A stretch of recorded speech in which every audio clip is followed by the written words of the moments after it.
Welcome back to the Nikki Clarke Radio Show on wearehotline.net. And on the line with us is a salesperson with Royal LePage Real Estate Credit Valley. Please welcome Maurice Anderson to the show. How you doing, Maurice? I'm good, Nikki. Thanks for having me. How are you? I'm great, and you are very welcome. I'm really glad that you took some time to chat with us today. And first of all, I'd like to ask you, how did you get involved in a career with real estate? Well, initially, I was raised in a low-income neighborhood. So unfortunately, I was witness to many things, in my opinion, that a child should not be exposed to. And I feel that many other families or individuals shouldn't have to go through that as well. So although I was constantly surrounded by less than fortunate circumstances, I managed and I tried my best to keep an optimistic outlook on life, and I decided to turn my life around before it's too late. So at one point, I was incarcerated, but at that point, I wasn't aware there was a warrant out for my arrest. During my incarceration, I had more than enough time to reflect on my decisions in life, and I figured what I wanted to do and what I wanted to get out of life and where I wanted to go and how I wanted to accomplish it. I decided I wanted to try my best to positively impact others as well. So once I came out, I decided to go back to school. I acquired my OSSD. I attended York University for bilingual psychology, and then I got my real estate license from OREA, which is the Ontario Real Estate Association college. My mission now is to help youth and other interested individuals by informing them on how to be financially educational and how we can use that to best acquire real estate, whether it's for personal or investment purposes. As soon as I graduated high school, I initially worked at Bell & Rogers, so I didn't directly go into real estate. And during that time period, I had 7 years of experience with two of Canada's largest telecommunications companies, at which I learned how to be competitive in a fast-paced market, which is exactly what Bell & Rogers needs as a strong organization. They need strong leadership skills to meet their ever-changing business development goals. So I was able to take the experience I had with Bell & Rogers, and I transferred it to my real estate career, which is how I've been able to be successful to the point where I'm able to help other individuals now with what I've been doing in this field at the moment. Fantastic, and that's powerful motivation for you. You know, you talked about your early experiences and how it led you to wanting to create a better life for yourself, and that's very admirable. So now you're here in the real estate career. Who are the people that you serve?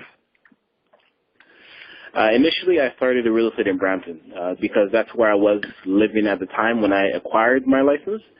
My main focus at the time, because I was still working at Rogers, was to do it part-time, get a feel of the marketplace, because I knew it was complex and complicated. So I was doing rentals majority of the time while I was working at Rogers. I realized that I actually enjoyed it more than I thought I would, to be honest.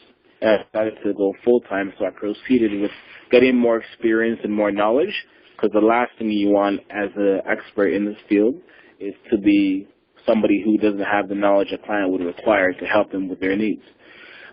So I branched out from rentals, and I started doing buying and selling with my clients and investing in investment properties as well. Most of my clients are either millennials and new home buyers, both residential and condos. The areas that I specialize in at the moment is Toronto, Brampton, Mississauga, and I've recently branched out to Hamilton, Kitchener, and Waterloo area, as well as Oshawa. Now, fantastic. Thank you. Toronto, Mississauga, and Brampton, mainly because I grew up there. Over the past 10 years, I was back and forth. So I lived in Peel Region and Toronto. I went to high school here. Hamilton, Kitchener, and the Waterloo area, as well as Oshawa, they're great places to invest. Fantastic, actually, because specifically in the Vanier community, I'm going to give you a few examples real quick. In the Vanier community, their increase, about 10 years ago, the houses would go for around $180,000. As of now, you can find houses anywhere from 500 to 600,000, and a lot more square footage than you would find within the city. In Hamilton, the demographic and economic area is fantastic. They actually have the lowest unemployment rate in all of Ontario. And that city, as it stands right now, is the same shape Toronto was back in the 70s and 80s. For example, there's this well-known developer in the real estate business named Harry Stinson. Yes, I know Harry very well. He's a great man. Yeah, very good and very kind, actually. I met him a few months ago as well. He created the Candy Factory lots, as well as One King West. Absolutely. They call him the Condo King. Exactly, the Condo King. It's the two top developments in Toronto. Sorry, the top 10 developments in Toronto, and they're two of the top 10. Now, he's creating a condo in Hamilton right now called the Gibson Lots, and investments can be done within as little as $5,000. Kitchener and Waterloo is also booming because they have over 2,000 tech companies in that area, and in my opinion, it's going to be compared to Francisco and Silicon Valley. And it all started about 10 years ago when BlackBerry started their operations in that area. And more recently, Google has actually went to Kitchener and Waterloo to open up one of their head offices as well, their headquarters. So definitely those are the areas that I work in and the that I have at the moment. That's amazing. That's really fantastic. I'm really happy for you, and it's just amazing to see how Toronto is developing so quickly. You know, I mean, we may complain as Torontoians about the traffic, but we have to take a look at all the developments that's happening around us here in Toronto, and then even on the outskirts, Hamilton, how that is booming. You know, so it's really it's an amazing thing to see, and there's so many people who are positively affected by this great change in real estate. So tell me. That's true. Go ahead. They're always looking for ways to expand, because even the 407 is expanding into Kitchener and Waterloo area to help out the growth for cities as well. Mayor Tory and the mayor of Kitchener went to San Francisco, I think, about 2 months ago to look at how they can actually implement some of the strategies they have in San Francisco and bring them over here to make our economy even better. So there's definitely a lot of potential in a lot of cities around Toronto, because Toronto is getting a little bit too expensive for the average household earner. Right. Okay, so they're moving out outside of the GTA. They're looking for great spaces there. Now, can I ask you? You know, some people may be interested in buying a house, but they might be sitting on the fence, so to speak, in terms of making that commitment. Maybe they're fearful, or maybe they are just not aware of the options that they can take to make that plunge into buying a home. So what are two myths do you think people have regarding real estate? What do you think two myths are the things that keep them back from getting what they want in real estate? Sometimes they don't investigate as to what they would really want, because there's a difference in regards to what you want and what you would need and how much you can actually afford. Now, some people think that you would need a specific amount for a down payment, which is true, but at the same time, it's not the only way you can acquire your first property. There's many ways you can do. For example, you can do a joint venture with another party. Say, for example, you have $5,000 and somebody that you may know has $25,000, which would be enough for a down payment.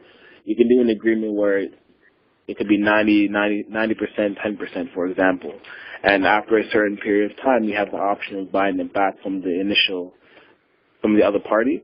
So that would be a joint venture. You also have rent-to-own options, real estate investment and trust. You don't always just need to have good credit and a 10% down payment to acquire your first property. Sometimes you just have to think outside the box.